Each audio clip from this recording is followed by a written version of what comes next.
gets colder. My eyes go thin as I get older. Pieces, bloody and bruised. I feel so helpless and confused. 'Cause I hear screaming on the left, yelling on the right. Good afternoon. This is Evelyn Pringle. Welcome to Trish and Evie's Focus on the Facts. Today, Patricia Negron and I will continue to cover the takedown of the global sex trafficking networks with the latest news on the child abuse and sex trafficking scandals of Jeffrey Epstein, R. Kelly, and NXIVM. The good news out last week is that both Epstein and R. Kelly were denied bail, and they will remain locked up until their trials. We need to keep these serial predators off the streets. But we'll start the show today with Trish giving us the latest world news and the latest developments on Iran and Israel and Venezuela. Welcome to the show, Trish. Hi, Evelyn. It's good to be back. Yeah. It's been a while, but a lot going on with Iran. The most recent breaking news is that 17 spies were arrested, all of whom were tied to the CIA and were apparently recruited by the CIA when they applied for their visas. So the U.S. is denying this. Mike Pompeo is saying that Iran has a long track record of lying. However, we all know that the track record of lying lies squarely with the U.S., and Mike Pompeo himself was on the record recently saying that the CIA's modus operandi is lying, cheating, and stealing. So, it's pretty easy to figure out who's telling the truth here. And at the same time, over July 4th weekend, the UK, at the behest of the United States, seized an Iranian oil tanker and has continued to hold it in what is, technically an act of piracy. They're claiming that Iran was delivering oil to Syria in violation of what are illegal sanctions that the U.S. has levied against Iran, and used that as justification for seizing the ship. So since then, the U.S. claimed that, the U.S. claimed that it shot down an Iranian drone. That turned out to be propaganda.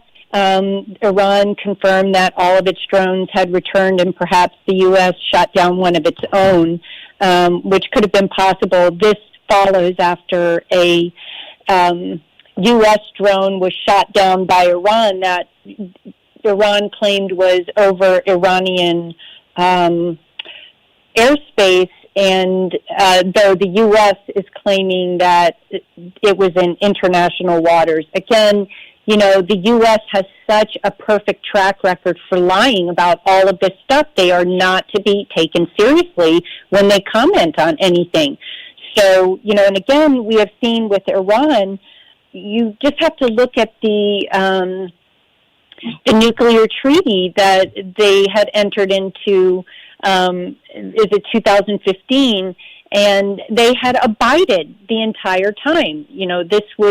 They went into the negotiations in good faith, and they signed in good faith and kept their word. And so when you are comparing these statements by the U.S.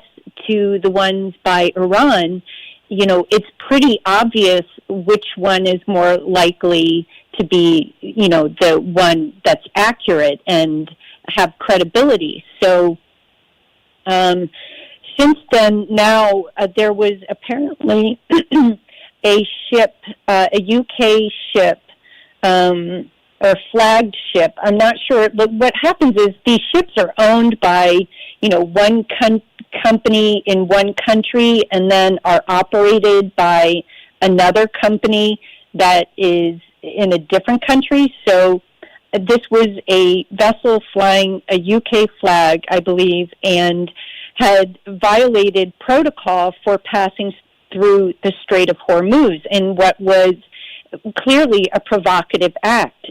There was a similar incident in Russian waters last year where a Ukrainian boat attempted to breach the international default line and was taken by the Russian military. Like that situation, all members of the crew are reported to be in good health and unharmed. They were free to move about the vessel when it was boarded by the Iranian National Guard's Navy. And now the UK is up in arms saying that this was an illegal act, just, weeks after they illegally seized this Iranian oil tanker, which has something of real value on it, and they're just keeping. And remember, the UK is notorious for stealing assets from target countries like Venezuela, where it has stolen more than $1 billion worth of gold bullion, just straight up refused to return it to Venezuela. So, speaking of which, Juan Guaido is now rearing his head again. Wait a minute. Wait, before you get into Venezuela, I just want to see, I've seen this headline probably this morning or last night, but I did read the article. But they said that the UK is probably wanting to start a war with Iran and stuff to distract from the Epstein case because of Prince Andrew going to be exposed. That could very well, yeah. I mean, I wouldn't doubt it. They don't care. They kill all these innocent people. They don't care. No, they really don't. As so long as it takes the focus off of their own corruption and scandals, they really do not care. And I think that's a really important point to keep repeating, because for the average human being, they would not even conceive of behaving in these ways. This is beyond the normal human nature to act out in such pathological ways. And that's why it's so hard for the general public to really grasp how serious this issue really is with the sociopathy among our elected officials and the ones who are driving us to war with Iran. So, Alan Dershowitz is out there, defending his own ass now, but he's overtly blackmailing all the elite.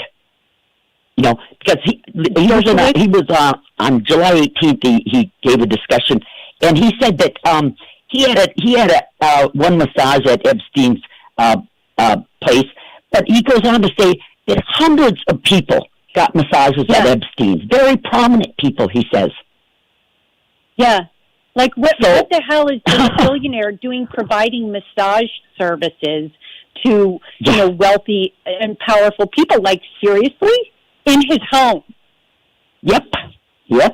And he said hundreds, very prominent people, he says. Yeah, he's clearly fighting for his own life at this point, because, and one of the things, you point out, this war with Iran, is Netanyahu is capitalizing on this, because Ehud Barak just entered the emergency elections within the last few weeks, and this was Netanyahu's ploy to discredit and ruin his chances for beating Netanyahu. And Netanyahu, this is the second snap election he's had to hold within a year's time. It is unprecedented.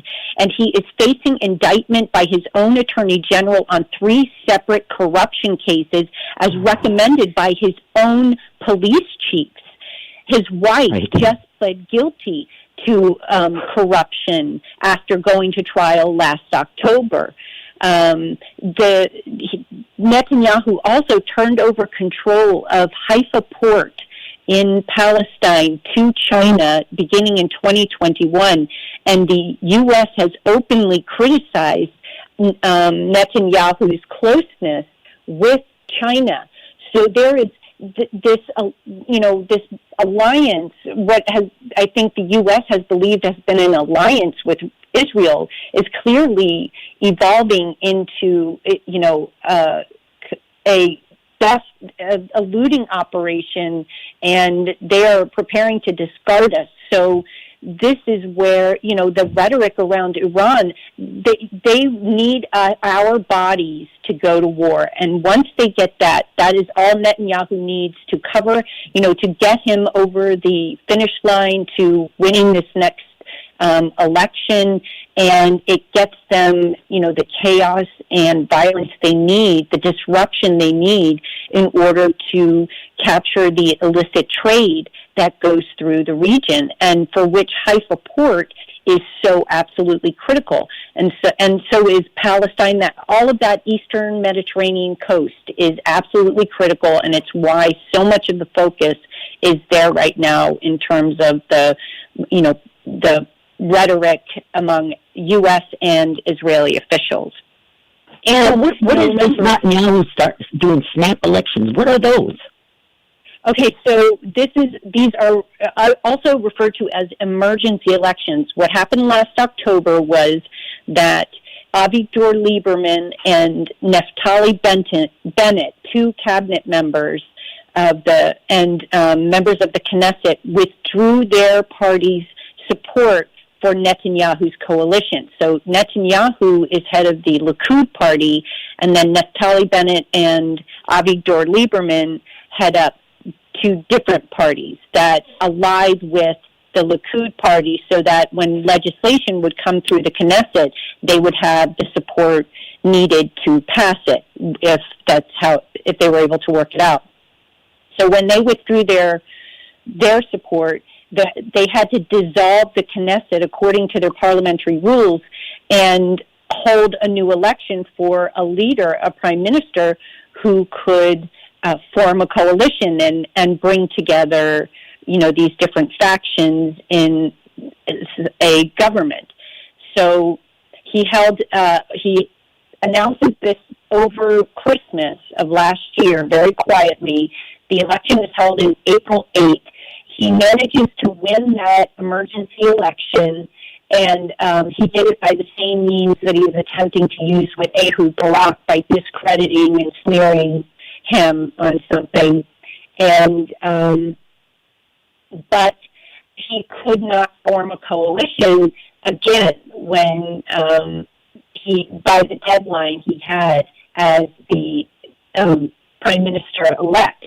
So again, the way their parliamentary rules work is that the Knesset has to be dissolved again. So they're operating without a functioning government and cannot pass legislation right now. And this is important because at the time Netanyahu won the first snap election in April, he was attempting to pass legislation that would grant him immunity from these 3 corruption cases, that the indictments he's facing right now. And he was not able to pass that legislation because he could not form a coalition. So other thing that how does he just jump in the race? Well, the way elections happen in other countries is much more efficient than here in the U.S. And so it was always assumed, the Knesset was dissolved, I believe, only just in June, late May or June. So, it was only a couple of weeks later that Ehud Barak came into the race, but, it was within only the last few weeks that happened. So the other thing that's important to know about the fact that Netanyahu did not form a coalition after this first snap election is that this was, remember, the peace plan, the peace deal of a lifetime that Jared Kushner and Donald Trump were trying to sell as something legitimate, that was only, a complete supplication of the Palestinian people to Israeli, military domination. And, it's a horror show. But this plan could not be implemented because there is no coalition. So it's interesting that, both on a pro and a con, two pros are that Netanyahu could not get immunity and they could not get this horrible peace plan passed. However, Netanyahu, when these Naftali Bennett and Avigdor Lieberman withdrew from the Knesset, they were fired. And Netanyahu fired them and then assumed their cabinet positions. So Netanyahu was occupying 4 cabinet positions, all on his own. If that's not, the definition of dictatorship, I don't know what is.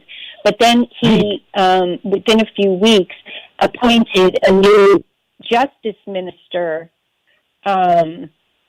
who has openly supported the Netanyahu's protection from corruption charges. So he's now, insulating himself with people who will help protect him. So, it's so really we got elections going on in countries, and it boils down to the people got to decide who's the most corrupt or who's the pedophiles in the bunch. Right. People are really have great choices, huh? These elections. Yeah, I know. And it's all out in the open. Dershowitz is out here, man. He is just absolutely horrible. He comes out now and he says, Briggs, he has a perfect sex life. Perfect, he says, defending himself against the accuser that said he raped her. Oh, my God. And then he goes, oh, yeah. Then he goes, I have had sex with one woman since the day I met Jeffrey Epstein. Just his wife, he said. He's had a perfect sex life. And so then, here's a quote from him. David Boies, has filed a defamation lawsuit that accuses him of having sex with Guthrie. He says, I challenge David Boies to say under oath that he only had sex with one woman during the same period of time. He couldn't do it. He has an enormous amount of chutzpah to attack me and challenge my perfect sex life during the relevant period of time. Oh, and so you know what he's trying to do. This is part of the diversion tactics, is to focus on his sex life when that is not in question here. He's been accused of sexually abusing children. So this isn't about having an affair. This is a crime against children. And he's been accused by more than 24 women at this point, has he not, of being abused by him as children. Dershowitz? Yes. I think that's 3 women. And Guthrie, Virginia Roberts, he said it was 6 times that Epstein had sex with Dershowitz. And the other 2, I forget how many times, but they're fighting this out, in public. It's just so ridiculous, And Dershowitz, people keep having him on for interviews, and I just can't even believe that people keep doing this. Well, it's because remember, these moguls, the billionaires who were the ones behind all the financing of, Donald Trump's presidential campaign and all these congressional campaigns, these are the people who are pushing for pro-Israel policy, and they are also the ones who control the mainstream media. Jacob Rothschild controls the left-leaning side, and Rupert Murdoch controls the right-leaning side. They have an agenda, and they are going to do whatever they can to divert attention away from the actual crimes committed here. And this is one method that they've used historically to do it, is to, focus the conversation on some specious aspect of the whole incident and get people preoccupied with that instead of the, bottom line that this guy not only knew about, but actively participated in a child sex trafficking operation. Right. And, and Dershowitz, he continues to say, on his interviews, he never seen any underage girls around Jeffrey Epstein. If he had, he would have quit representing them. He never seen it once, And here's an article out on July 18th of this. The headline is, Topless Girls Were a Staple on Jeffrey Epstein's Private Island. Steve Scully, a contractor who worked for Epstein for 6 years, beginning in 1999, to set up extensive communications networks, he said he often saw a revolving group of young girls scattered throughout the island, riding ATVs or sunbathing topless at the pools and beaches on the island. And they couldn't have been, he said, more than 15 or 16 years old. Yeah. He said he decided to quit working for him because he was uncomfortable with the hordes of young girls. He said they didn't appear to have any parental supervision, so he wanted to cut his ties with Epstein. He said, I really started to see things weren't normal in the first year, and I wear shame and guilt, he said, because you know what? When you allow money to dictate your moral consciousness, you've lost all ideal of moral consciousness. It's not about the money, it can't be. Scully said he visited the island more than 100 times over the 6 years he worked for Epstein. He said that he was immediately struck by the unusual decor throughout the property. He said there were photos of topless women everywhere, on his desk, in his office, in his bedroom. He said everybody, and the local person said everybody called it Pedophile Island on there. Everybody's known about this. Yeah. And then there was another article out. What the heck was it? Oh, this guy, Eric Margolis, he said, I've had many strange experiences in my life inside Epstein's honey trap on East 71st Street. He said that, let me see. He said, soon after I walked into the entrance of Epstein's mansion, said to be the city's largest private home, a butler asked me, would you like an intimate massage, sir, by a pretty young girl? He said, this offer seemed so out of place and weird to me that I swiftly declined. But he goes on to say, so he just walked in the door.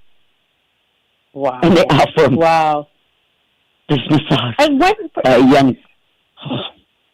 Again, it's like if you're someone who's like a prominent individual, considered successful in your career, have a public profile, would you want the world to know you're hanging out with someone like this? And wouldn't you take the time to make sure that if you're going to be hanging out with someone who has been, has questionable things going on, that you paid someone to do, a little bit of digging so that you didn't wind up with an affiliation that you later regretted? I mean, isn't that about reputation? Protecting your reputation by not affiliating with people like that? Like, we're talking about child sex trafficking. This is not, some victimless crime here or casual, having adult women around all the time. This was child sex trafficking by a billionaire to other billionaires and very powerful people. Right. And like that guy was saying, he was there for 6 years, and he said that he saw these naked underage girls riding around on ATVs and out on the beach sunbathing and stuff, topless all the time. And that's like Les Wexner. You have Bill Clinton, all these guys, Les Wexner, all of them are like, I had no idea. And it's just like, Are you fucking kidding me? Are you kidding me? No idea. You're a fucking idiot, or you're lying. Sure. And then there was the article out too on July 14th in New York Post, inside the Victoria's Secret pipeline to Jeffrey Epstein. This woman, this 21-year-old Italian model, said she came to New York and they told her that she had to go see Epstein, that he would help her with her career and all this stuff, and he'd probably get her a gig modeling for Victoria's Secret catalog. And he said, he told me this is one of the most important people in modeling. He said, the man in charge of Victoria's Secret, and he's going to change your life.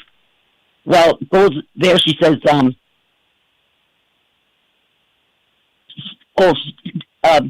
they told her that it was Ghislaine Maxwell that brought her there. But anyhow, she went back for an interview with him, and he takes off his clothes and gets on the massage table and tells her to come over there, and he pulls out a vibrator. Now, this is the first time he meets this woman. Right. And she said, I grabbed the vibrator and threw it at his head. She said, I mean, I don't know where it landed. I just blacked out, and then I ran as fast as I could out of the room.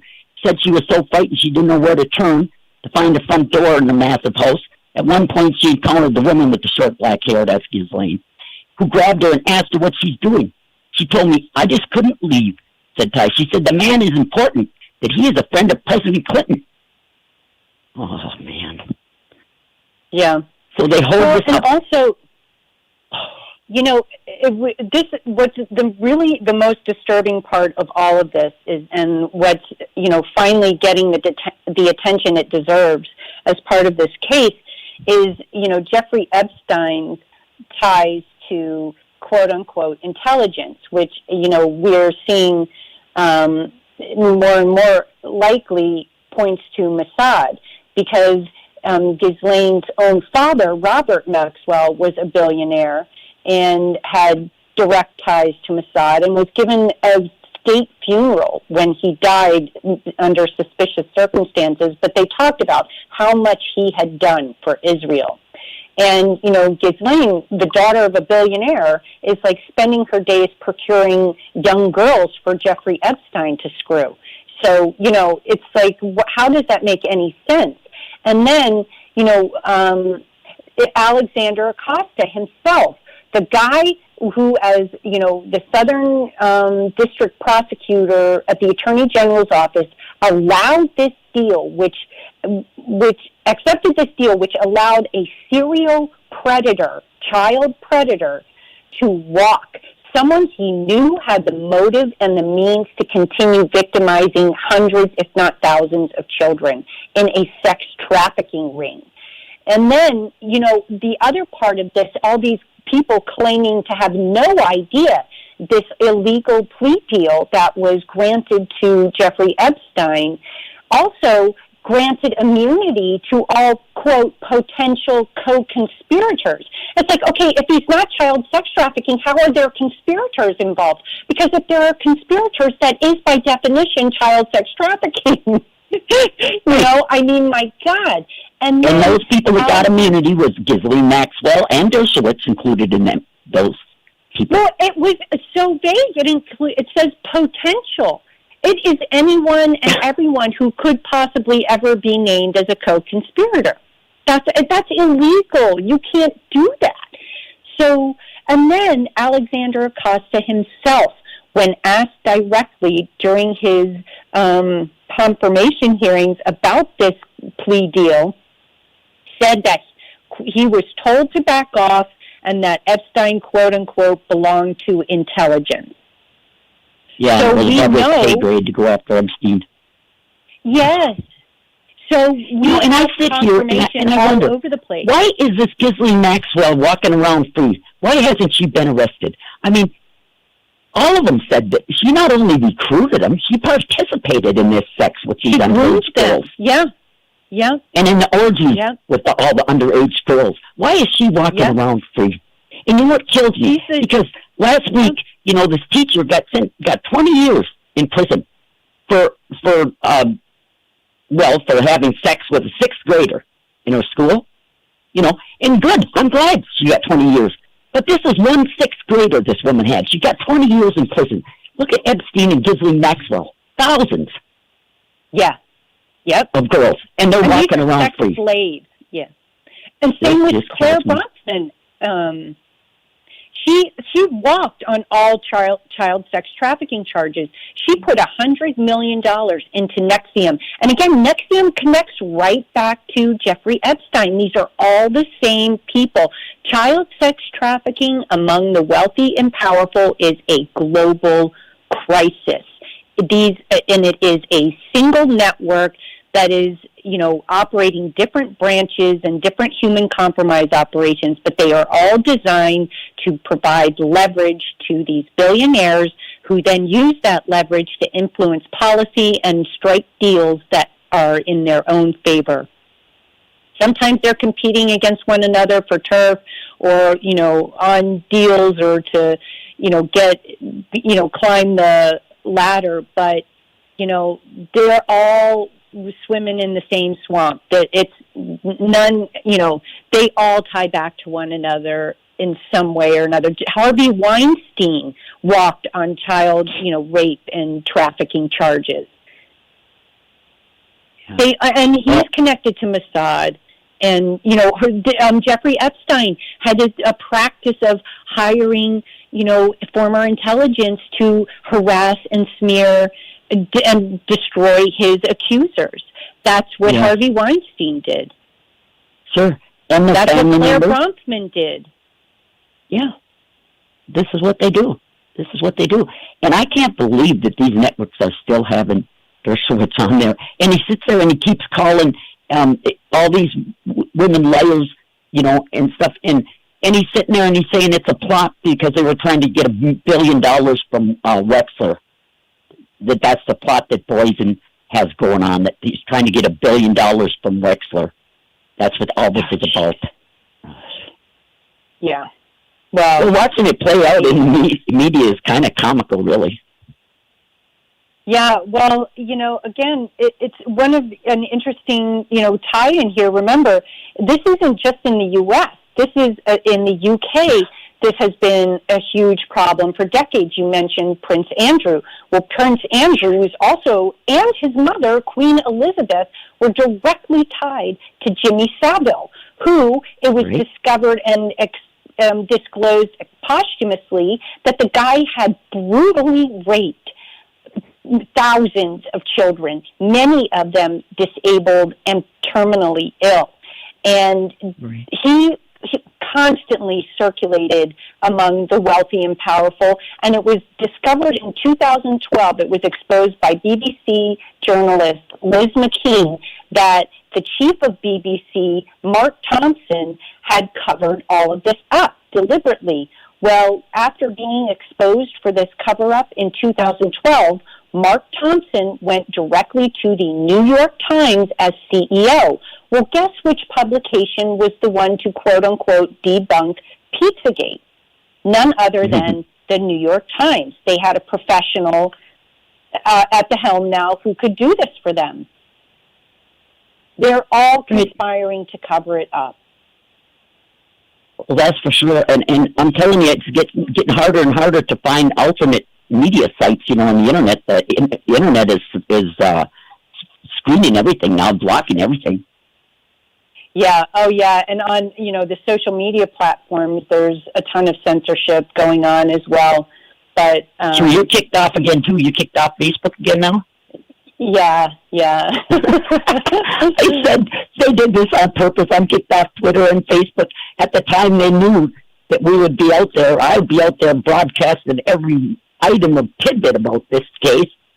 They kicked me off. Yeah, it's almost kind of comical, believe me. But when I get back on Facebook, I'm going to spend all my time focusing everybody over to other platforms and tell them get the hell out of here. Yeah, we really do need to walk away from it. And just as another interesting tie-in is that, remember in 2000, I don't remember if it was last year or the year before, but it was within the last 2 years, that Facebook management, this wasn't an account or some random person or an ad or anything. This was Facebook management sent out a survey to users asking who should decide whether or not older men could ask young girls for nude pictures. Yeah. It's like, okay, why are you asking, that's called pornography and that's illegal. Why would you even be asking that question? But they withdrew it and said, it was badly worded. Can you imagine? Yeah, so badly worded. Yeah. Well, they're trying to roll this pedophile out here, in plain sight, trying to force it on us. Yep. And people are finally rebelling, saying no, And the latest thing on the NXIVM was the latest report I got off of there. They said Allison Mack is Jeffrey Epstein and Jeffrey Epstein is Allison Mack. They said they both Mack and Epstein lured people into compromising sexual situations. Both Allison and Jeffrey took photographs and videos of people while they were in those compromising situations, and both used those photographs and videos to blackmail people. So both Mack and Epstein are blackmailers. Matt victimized young women eager to be actresses, and Epstein victimized poor girls eager for spending money. Allison Mack and Jeffrey Epstein are both scumbags and blackmailers. Yeah, this all links together. It all does. Yep. Yeah, and George Webb has been out there, and it's so hard for me to follow because it's so complicated, but he said that Epstein was trafficking drugs and arms and kids back in the Balkan Wars when with his DynCorp. Yes. One of Jeffrey Epstein's helicopters, one that he uses, has the same tail number as a DynCorp helicopter. Yeah. And Cynthia McKinney, again, just to tie it in there, Cynthia McKinney, a former U.S. Congresswoman from Georgia, grilled Donald Rumsfeld in a hearing about DynCorp, specifically sex trafficking women and little girls at this time. So we know for a fact that was going on. We know for a fact DynCorp was involved, and we know that DynCorp is a mega contractor for the U.S., and then these other people are attached to DynCorp through various ways. Right. Well, they keep wanting to push this on Trump. Last week they put out this video that was back from 1992, of him at a party at Mar-a-Lago, and Epstein was there, and he was talking with him and stuff. But now I'll forget, because there was a Democrat that came with Epstein that he was standing there talking to, But the news reports didn't mention that. Right. That it wasn't just him coming to visit, Epstein coming there to visit Trump. Yeah. But all the way back in 1992, and I said, why aren't these networks, and this is on, cable news networks, the bought and paid for news networks, why aren't they out there looking up flight records and stuff and going and find pictures of Clinton getting on this airplane with all these underage girls? Yeah, and that's part of the whole, controlled management of these disclosures. They're telling us, what they're actually doing. So, unless we strongly object, they're getting our consent. And then they're focusing the discussion not on the criminality and the scale of this issue, which is a global crisis among the wealthy and powerful, specifically, as I mentioned, UK, and, we see the Catholic Church has it all. Again, these are powerful institutions, and the people within them are completely protected.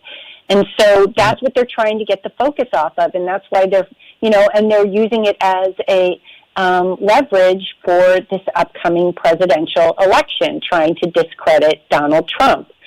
So, but it's backfiring is the good news. That people see, right past all of that. I think the people who are paying attention. And again, I think, these disclosures are finally allowing us, the people who have been, screaming from at the top of our lungs are finally being heard. And that when encountered with this stuff, people are like, oh, wow, yeah, that is, there's really something to that. If not necessarily the Pizzagate, but if you talk about child sex trafficking by these very wealthy, powerful people, they no longer immediately deny its existence, which, is good, but it's what these billionaires want. They want people to recognize it and accept it's real, but then they don't want the next step, which is for us to, protest and demand that these people be imprisoned for it. Yeah. And that's what they're investigating the Epstein case out in New Mexico now, too. Well, that's good. Because they said they got victims out there, too. And a prosecutor out there is sending the information to the federal prosecutors in New York. When Dershowitz out here calling Roberts a liar and all this stuff, does he know how stupid he sounds? I don't. She was the top victim in all these cases, and he's still out there calling her a liar when everything that has unfolded. Yeah.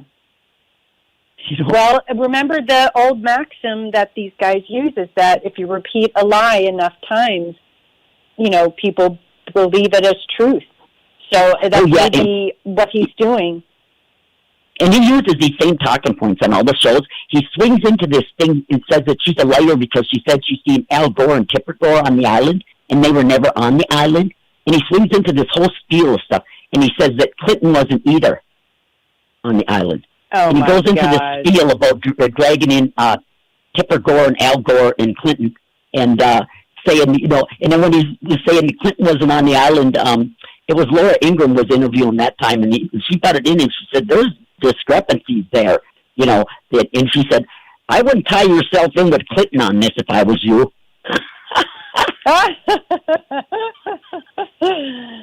That's funny. But some of the people get kind of crabby with them. I mean, you can tell they don't believe them, but they have to sit there and listen to them going on and on about what a liar she is and all this. And this is terrible. These victims have to live with this. I know, and what a disgraceful way to behave for someone, who holds himself up as a beacon of integrity, and it's disgraceful, his behavior. Yeah, and most of the time now he doesn't come out with this bit that she's a prostitute anymore because enough interviewers have told him that there is no such thing as a child prostitute. Right. They're underage, they're not prostitutes. Right. And it's like, again, he's totally disrespecting the victim, witness laws that are meant to protect victims of this kind of crime from being smeared, exactly like he's doing. Yeah. And I don't think that even the corrupt cable networks are going to put up with this much longer. Like, you keep coming out here and saying this stuff. Yeah, well, their paychecks are written by the very people who are, supporting Alan Dershowitz. So, hopefully enough people are turning it off altogether so that they're not even taking it in, Oh, right. I just watch it because for research, I can't stand looking at him, and I get so mad, when I'm listening to him, that he does this, trashes these victims like this. And like I said, it keeps coming back to me that this teacher goes to jail for 20 years for having sex with a sixth grader, and that would have been probably 13 years old, But Epstein and Griswold and them are walking around nothing. Thousands of girls they did this to. Yep.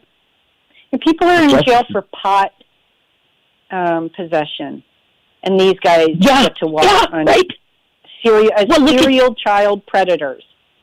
Yeah. Well, look at in the earlier case that Rodriguez, that house manager that had stole that little black book, and he tried to sell it to the National Enquirer. They sent him to jail for longer than Epstein went to jail for his crime. It's horrifying. That's the system, though. It just shows you how it's rigged to protect these people. And the Miami Herald series, I know you read it. There's a really good one for people who are interested in diving in deeper. If you to go back just a little bit, that is a great place to start. And then Whitney Webb just did a really great piece on Jeffrey Epstein and his origins. Because the other thing about Jeffrey Epstein is, not only was he protected in this child sex trafficking case, he was caught in a pyramid financial scheme with a guy Harsberger or something like that, who went to prison. And Jeffrey Epstein was his partner, yet Jeffrey Epstein walked on that completely. He was never charged in any way. And now that this guy is getting out of jail, he's talking about the fact that, there is no explanation for how Jeffrey Epstein came up with this money. And when you think about it, the numbers of girls that he was having Ghislaine procure for him, like a couple, 3 a day, and whom he was paying hundreds of dollars just to the girls, Right. Where did and then these extravagant properties, where did well, that's what I said about all these girls he had. And I read one article today, it said 4 girls a day. So even 3 girls a day. If he was paying them $300, that's almost $1,000 a day. So $360,000 a year just for his perversions. Yeah. I mean, that's an ungodly amount of money. There's just no way that he earned it, and so again, you look at all these ties to Israel and Mossad, and it becomes painfully obvious what's going on here. And then you look at our White House cabinet. We have dual Israeli citizens in our White House cabinet. We have an Israel first president, and we've had them, how long now? We have, 90% of our Congress are dual Israeli citizens. Sibel Edmonds exposed our FBI for having been infiltrated by Mossad. I mean, just everywhere you look, it's the same story. We have, there's this cabal of billionaires who have infiltrated us on every level and have used these human compromise operations to blackmail anyone they had to, that they couldn't bribe or threaten into doing their bidding. And that's exactly what we see going on right now with Iran and Venezuela and all over the Middle East. This is all foreign policy written in Tel Aviv and delivered to, the Washington soldiers who carry it out. Right. Now, didn't I just see where Trump sent is sending a bunch of troops to Saudi Arabia? Oh, that I didn't see. What I did see was with Venezuela. I never finished on that one. Was like after Guaido's people were caught embezzling money that was raised by that supposed humanitarian aid concert headlined by Richard Branson. Mm-hmm. The U.S. diverted $40 million in humanitarian aid meant for hungry children in Guatemala and Honduras, I believe, to Juan Guaido, the guy who just embezzled humanitarian aid funds. But they feel he needs the money to carry out this coup d'etat on a legitimately elected government. So that's what well, they're going to try. They're still trying, and they're diverting money to this guy illegally to conduct it. I mean, the U.S. has, Max Blumenthal just did a report on the largest military base in Latin America, which is in the Honduras, and it is an absolute occupation, and they actively support any opposition to the U.S. installed government there. The U.S. was active, under Secretary of State Hillary Clinton was actively involved in that 2014 coup d'etat. And it has unleashed horrific violence there. And the Honduran people have been actively opposing this U.S. occupation and sponsored government.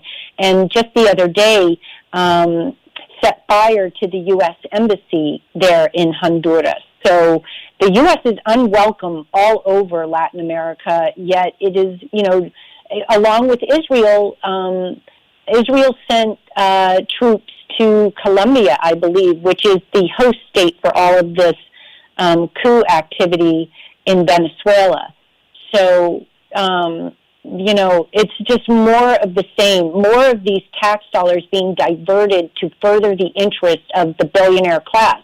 And in Venezuela right now, the big players include the Koch brothers, which want that extra dirty crude for their refineries in Texas. And, the U.S. has already seized the Venezuela's assets here in the United States, and they're actively looking to seize other assets of Venezuela through these efforts.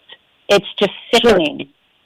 Sure. The U.S. has done this for decades, taking over these countries and everything and overthrowing them. But, we didn't know about it.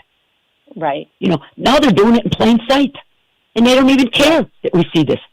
And these order-following troops, if they go into these countries and kill people, do they realize how much they're going to be hated? Yeah, I don't... Go around killing these innocent people all over the globe for corporate profits? They're doing it right out in the open now so we can see it. And now this business is going to send troops to Saudi Arabia. For what? Yeah. Any decent person in the military would get out now. They wouldn't carry on these corporate raids on all these countries, slaughtering innocent people all over the globe. It breaks my heart. I'm telling you to watch this. Now we're forced to watch it in plain sight. You mentioned Saudi Arabia, and, they are actively committing genocide in Yemen. And this is because they want to control that the waterways over there. And, Yemen...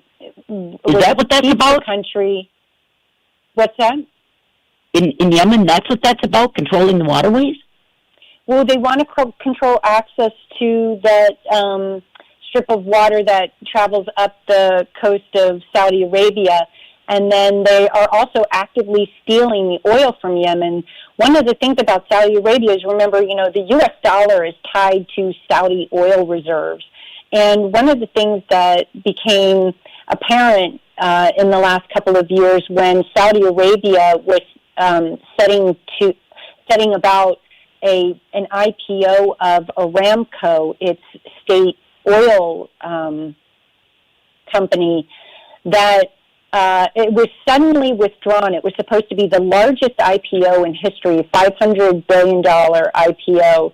And at the last minute, MBS withdrew it. And there were a number of factors to the decision, but one of which is that it turns out that, from what I understand, Saudi Arabia only has a tiny fraction of the oil reserves that it was previously believed to have.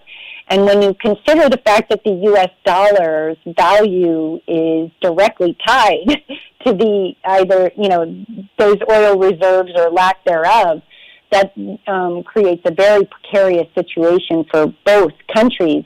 And, that's what I was going to say. I thought I had heard that Saudi Arabia is running out of oil. It's what? I said, I thought I had heard that Saudi Arabia is running out of oil. Yes. No, that appears to be what's happening. And they're trying desperately to cover up that fact. And one of the ways, they do it is by stealing other countries' oil, including Yemen. And the thing in Yemen, as you mentioned, is that, Saudi Arabia is buying tens of billions of dollars worth of weapons from the U.S. and ammunition that it is using on Yemeni civilians. All of their targets, their missile targets, are civilian. They are blowing up school buses, maternity wards multiple times. They're blowing up fish markets and weddings. When there was a humanitarian aid group trying to reach Hodeida port in order to deliver humanitarian aid to the millions of starving in Yemen right now, and at 3 days before that ship was set to arrive, Saudi Arabia bombed Hodeida port 8 fucking times. They are deliberately starving the Yemeni people into submission. They're also targeting, water treatment facilities and, food supplies and everything they can do to kill and make as many Yemeni suffer as possible. Nearly 100,000 babies have already starved to death. Millions more children and adults are on the brink of death from starvation. And yet the U.S. is helping Saudi Arabia maintain a blockade on Hodeida port so that no humanitarian aid can actually reach them. And it is the U.S. that is supplying not only the fuel for these airstrikes on school buses and maternity wards and fish markets, but it is supplying the coordinates for these strikes. So they're the ones giving the targets, these children and hospitals and water treatment facilities to the Saudis to strike. There is nothing legitimate about that. Yeah. How can, we live in this country, how can we let this go on? Yeah. Well, as you mentioned, so many of us did not know. And as more people learn, they become outraged, which is the good news. So, that's the thing, is at least now people are able to find out. And that's our power, is to keep repeating, what's actually going on in the face of all this propaganda and the lies. I mean, it is straight up propaganda coming out of the TV. I know it. I know it. I never, ever watch mainstream cable news, ever. And, even NPR. I'm lying, because I have watched the interviews with on Fox News with Dershowitz, because for research, like I said, I can't stand looking at it. Turns my stomach. So, and you know that he even said that his wife and his daughter got massages too, and he said he brought his kids and his grandkids to Jeffrey's house.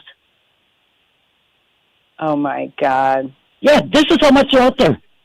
Defending this bullshit, trying to say he didn't. And on those walls, all over, like that one guy said, there's just nude photos all over every place. And I've been reading this for years. I mean, when they went down there in Florida and raided his house back when they busted him down there, I mean, they had the pictures and stuff that, they had up all over his walls and all over all the walls. You couldn't miss them. You remember who else had that?